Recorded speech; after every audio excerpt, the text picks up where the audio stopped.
ఈరోజు వికారాబాద్ నియోజకవర్గం మర్పల్లి మండలం రావులపల్లి గ్రామంలో ఉన్నాం. ఇక్కడ ఈ రావులపల్లి గ్రామము పరిస్థితి చూస్తుంటే వందల ఎకరాలు నష్టమవుడే కాకుండా రోడ్లు కావచ్చు, లేకపోతే ఇండ్లకు నీళ్ళొచ్చుడు కావచ్చు, ప్రజల జీవనం మొత్తం అస్తవ్యస్తమైపోయింది.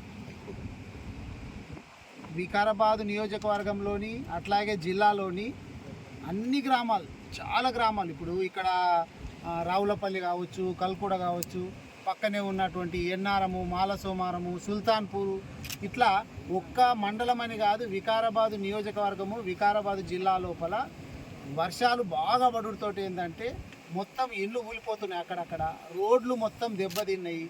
అసలు ఇప్పుడు నేను ఇందాక వచ్చేటప్పుడు కూడా రోడ్లు కార్లు పోయేటటువంటి పరిస్థితి లేకపోతే మా మండల అధ్యక్షుడు శ్రీకాంత్ రెడ్డి నేను కలిసి స్కూటీ మీద రావడం జరిగింది. అంత దారుణమైనటువంటి పరిస్థితిని అయితే పంట మొత్తం నష్టపోయింది. ఇందాక చూస్తే పత్తి పంటకైతే కాయలు ఇంతింత దొడ్డు కాయలు ఉన్నాయి, మొత్తం కూడా ఏర్లతో సహా పీకి వచ్చేసింది.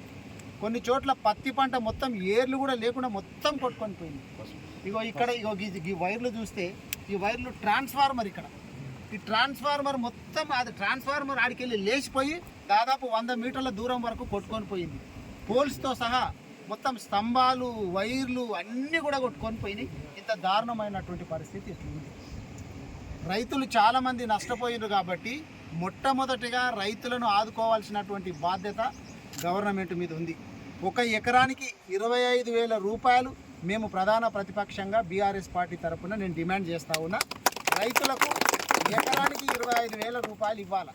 అట్లా ఇవ్వడమే కాకుండా ఇక్కడ ఎందుకంటే స్పీకర్ గారు ఉన్నారు, గౌరవ స్పీకర్ గారితో కూడా నేను రిక్వెస్ట్ చేసేది ఏంటంటే, మీరు మంచి స్థానంలో ఉన్నారు, మీకు ఇప్పుడు అధికారులు కావచ్చు, ఇంకొకరు కావచ్చు, అందరు కూడా వింటారు మీ మాట. కాబట్టి మన వికారాబాద్ జిల్లా నిన్ననే చూసినాం మనము, పక్కనే ఉన్నటువంటి సంగారెడ్డి జిల్లా, ఈ 2 జిల్లాలకు రెడ్ అలర్ట్ ఏర్పడి ఇచ్చి దాదాపు ఒక 2 రోజులు 3 రోజుల నుంచి ఎడతెరిపి లేకుండా వర్షాలు పడుతున్నాయి. కాబట్టి ప్రత్యేకంగా నిధులు తీసుకొని రావాలి వికారాబాద్ జిల్లాకు, వికారాబాద్ ముఖ్యంగా వికారాబాద్ నియోజకవర్గానికి. ఇక్కడ ఇండ్లు కూలిపోయినటువంటి వాళ్ళకి ఇండ్లు కట్టియాలి. మీరు ఇందిరామ్మ ఇండ్లు అని చెప్తున్నారో అది ఎవరికి ఇస్తున్నారో తెలియట్లేదు. ఇప్పుడు కూలిపోయిన ఇండ్లు అయితే కట్టియాలి. ఏవైతే రోడ్లు కొట్టుకుపోయినాయో వీటిని మొత్తము ముందు వెంటనే వేయించాలి. ఇటువంటి పరిస్థితుల లోపల మనం ప్రజలకు అండగా నిలవాలి. రాజకీయాలు ఏమన్నా ఉంటే తర్వాత ఎలక్షన్స్ అప్పుడు చూసుకోవచ్చు. మేమేదో వచ్చి మాట్లాడిపోయినామని చెప్పి మళ్ళీ ఇంకొకరు వచ్చి మాట్లాడు, మీరు అది చేసినరా ఇది చేసినరా వద్దు. ఇప్పుడు రాజకీయాలు వద్దు. నేను కూడా గౌరవ స్పీకర్ గారిని రిక్వెస్ట్ చేస్తున్నా, వీళ్ళు వికారాబాద్ నియోజకవర్గంలో ఉన్నటువంటి ప్రజలందరూ కూడా మన ప్రజలు, మనల్ని గెలిపిస్తున్నారు. గెలుపోవటంలో అనేటటువంటి రాజకీయాలలో సహజం. ఒకసారి మీరు గెలుస్తారు, ఒకసారి నేను గెలుస్తా, అది సహజం. కానీ మన ప్రజలను ఆదుకోవాల్సినటువంటి బాధ్యత ముఖ్యంగా గవర్నమెంట్ ఎవరుంటారో వాళ్ళ మీద ఉంటుంది. కాబట్టి మీరు కూడా గ్రామాలలో తిరగాలని చెప్పి నేను స్పీకర్ గారిని రిక్వెస్ట్ చేస్తున్నాను. ఎందుకంటే ఆపదలో ఉన్నారు. ఇప్పుడు పంటలు నష్టాలైనవి, ఇండ్లు పోయినాయి, రోడ్లు పోయినాయి.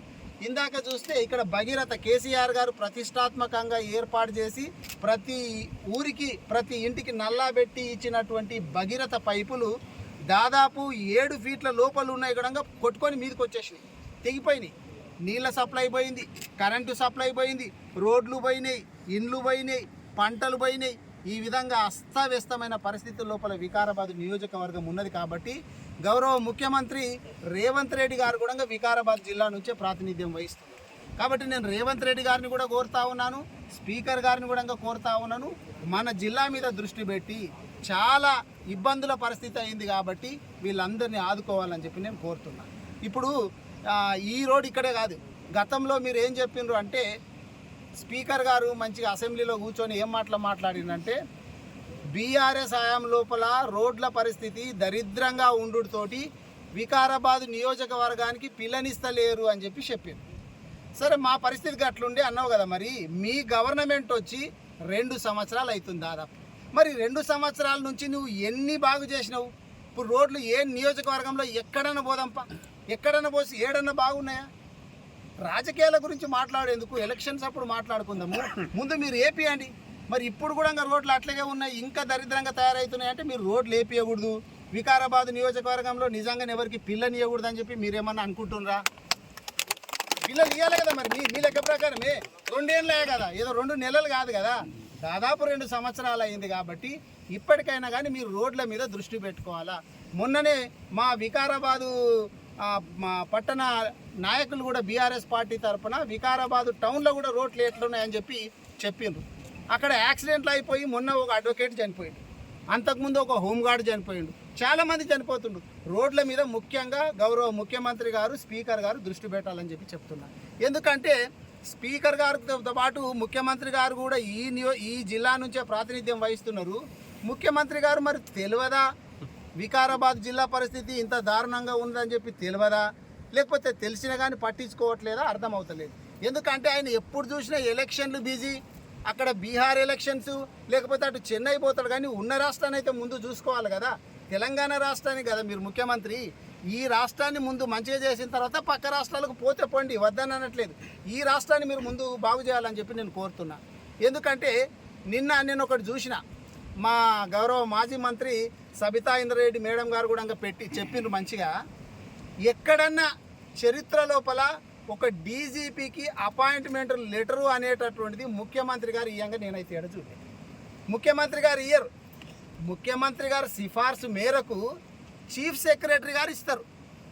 మరి చీఫ్ సెక్రటరీ గారేమో పక్కన తోలుబొమ్మలాగా నిలబడ్డాడు, ఈయననేమో ఇస్తున్న ఈయనకెంత నాలెడ్జ్ ఉంది, తీసుకుంటున్నటువంటి డీజీపీ గారికి ఎంత నాలెడ్జ్ ఉంది, పక్కనే ఉన్నటువంటి చీఫ్ సెక్రటరీ గారికి ఎంత నాలెడ్జ్ ఉందో అర్థమవుతుంది. పాపం రేవంత్ రెడ్డి గారి పరిస్థితి ఏమైందంటే ఆయనకు అన్ని వైపుల నుంచి బాధలు ఉన్నాయి. ఢిల్లీ నుంచి స్టార్ట్ చేస్తే గల్లీ వరకు బాధలు ఉన్నాయి. ఢిల్లీలో అధిష్టానం నుంచి బాధ, ఈ పోస్టు ఎప్పుడు ఊడగొడతారో ఉంచుతారో, ముఖ్యమంత్రి పదవి తీసేస్తారో అని అధిష్టానం నుంచి. ఆయన తోటి మంత్రుల నుంచి బాధ, ఎప్పుడు చైర్ మీదకి వెళ్ళి లేచిపోతే వేరేవాడు వచ్చి ముఖ్యమంత్రి చైర్ మీద ఎవరు కూర్చుంటారు అని చెప్పి తోటి మంత్రుల నుంచి బాధ. ఇక ఎమ్మెల్యేలు వాళ్ళ ఎమ్మెల్యేలే ఘోరంగా విమర్శిస్తున్నారు, బహిరంగంగా మైకుల ముందుకు వచ్చి విమర్శిస్తున్నారు చాలామంది ఎమ్మెల్యేలు. ఇక క్యాడర్ చూసుకుంటే వాళ్ళ క్యాడర్ అయితే అధ్వాన్నంగా ఇప్పుడు, ఎందుకంటే మావోడు ఏం పనులు చేస్తలేడు, మేము ఇప్పుడు ఇగో నోటిఫికేషన్ ఇస్తామంటుండ్రు, ఇప్పుడు స్థానిక సంస్థలలో మేము ఏం ముఖం పెట్టుకోవాలి, జనాలు కొట్టేటట్టున్నారు కదా అని చెప్పి వాళ్ళ క్యాడర్ తోటి ఒక బాధ. ఇక ప్రజల గురించి తెలుసు, తిట్టుతున్నారు. ఆ తిట్లు ఎక్కడ ఇనుడు కూడా లేదు, అన్ని గానం తిట్లు ఉంటాయని చెప్పి, తెలుగులో గిన్నిగానం తిట్లుంటాయని చెప్పి ఫస్ట్ తింటున్నాం, అసలు గన్ని తిట్లు తింటున్నారు. కాబట్టి రేవంత్ రెడ్డి గారు నేను కోరేది ఏంటంటే, రాజకీయాలు ఎప్పటికి ఉంటాయి, ప్రజల సంక్షేమం మీద దృష్టి పెట్టాలా, అభివృద్ధి మీద దృష్టి పెట్టాలని చెప్పి నేను కోరుతా ఉన్నా. ఇప్పటికైనా కానీ స్పీకర్ గారిని కూడా నేను మళ్ళీ కోరుతున్నా, ఇదేదో రాజకీయాల గురించి వద్దు, మీరు నియోజకవర్గంలో తిరగండి, ఊరూరు పోండి, ఎక్కడెక్కడ నీళ్ళు వచ్చినాయి, ఏ ఇళ్ళకు నీళ్ళు వచ్చినాయి, ఏ ఇండ్లు ఊరిపోయినాయి, ఏ స్తంభాలు ఇరిగిపోయినాయి, ఎక్కడ నీళ్లు కట్ అయిపోయింది, ఎక్కడ రోడ్లు పాలైనాయి, ఇవన్నీ కూడా మీరు బాగు చేయించాలని నేను కోరుతున్నాను. ఎందుకంటే గతంలో మీరు 2 ఏళ్ల క్రితం చెప్పిండ్రు 3,000 కోట్ల రూపాయలు తీసుకొచ్చేసి వికారాబాద్ను డెవలప్ చేస్తా అని చెప్పిండ్రు. ఇప్పుడు గ్రామాలలో చూస్తే సెంట్రల్ గవర్నమెంట్ నుంచి వచ్చినటువంటి ఎన్ఆర్ఈజీఎస్ నిధులు తప్ప మీరు ప్రత్యేకంగా ఏమన్నా నిధులు తీసుకొచ్చిందా, మీరు ఆలోచన చేయాలా. అందుకే నేను ఇప్పుడు ఇది కష్ట సమయం కాబట్టి రాజకీయాలు వద్దు, మీరు వికారాబాదు నియోజకవర్గంలో తిరగాలని చెప్పి నేను స్పీకర్ గారిని కోరుతున్నా.